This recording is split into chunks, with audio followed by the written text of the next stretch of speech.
Monsieur le Président, est-ce que ça veut dire que vous attaquez à l'économie de marché qui est enseignée aujourd'hui en sciences économiques et avec lequel les systèmes, les jeunes économistes grandissent? Parce qu'aujourd'hui, l'État vend du yaourt à travers Faso Kossam.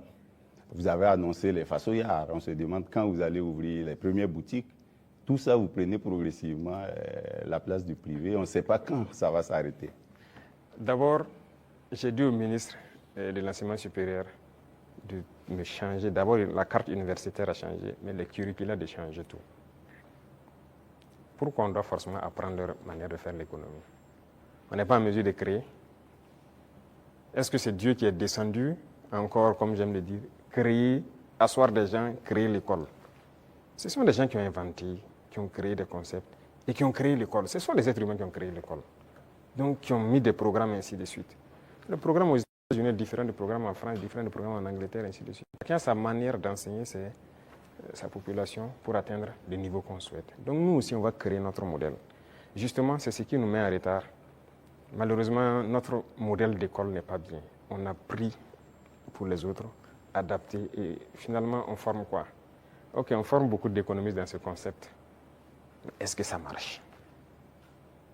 Est-ce que ça marche? Ok, nous, on est en train de changer de système. Est-ce qu'on fait des progrès ou pas? C'est là la question. C'est toute la question comme ça. Il a parlé de l'ONBA, de trucs. Il y a des barrages qui étaient endommagés depuis des décennies, ensablés ou quoi. Cette saison, l'eau est dedans.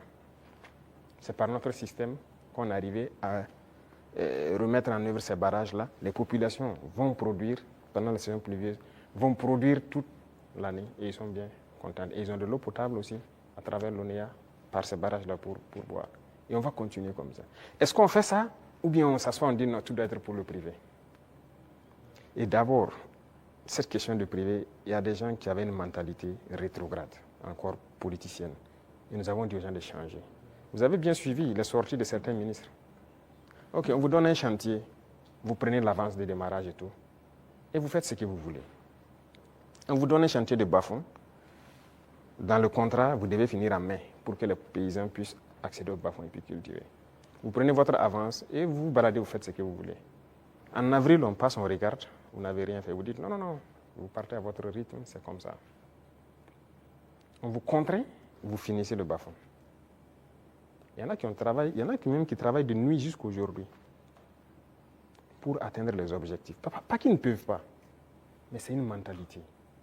Et tant que le privé aura cette mentalité, ça ne va pas marcher.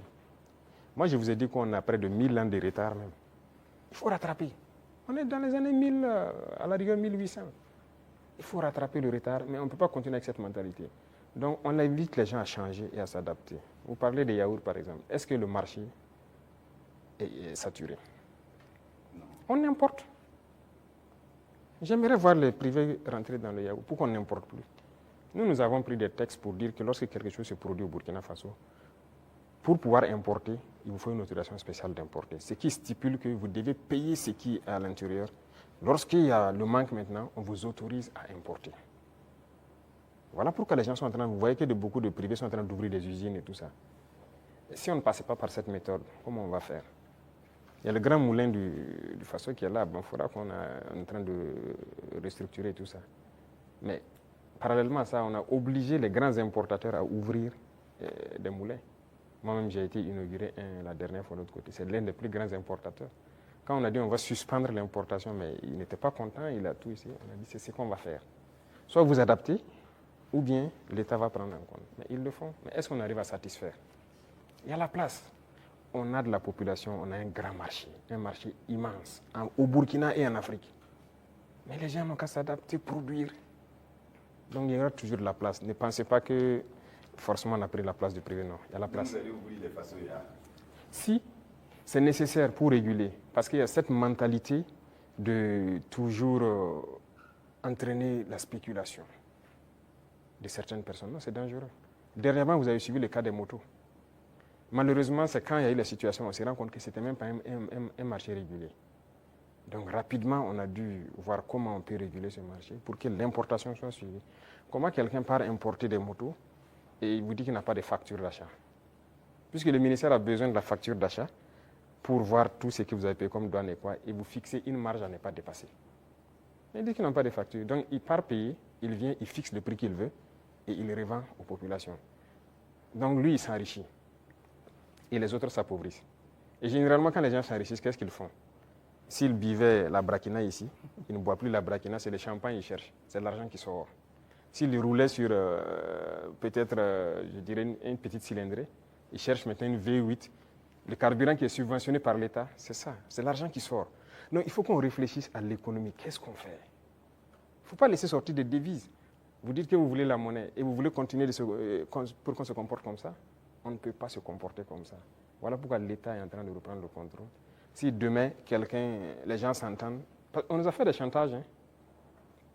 Quand on a essayé de régler un peu à la douane, il y en a qui nous ont dit que si on fait comme ça, il y aura pénurie de riz. J'ai dit, ok, faites la pénurie de riz, vous verrez ce que nous on va faire. Et si demain des gens veulent s'entendre pour faire pénurie de riz, c'est nécessaire que l'État prenne en compte l'importation de riz. On est prêt à tout. Il faut que les gens changent de mentalité, allez doucement, cherchez votre intérêt aussi petit soit-il, mais permettez aux autres Burkinabés de vivre et de ne pas les appauvrir. Monsieur le Président, on vous a vu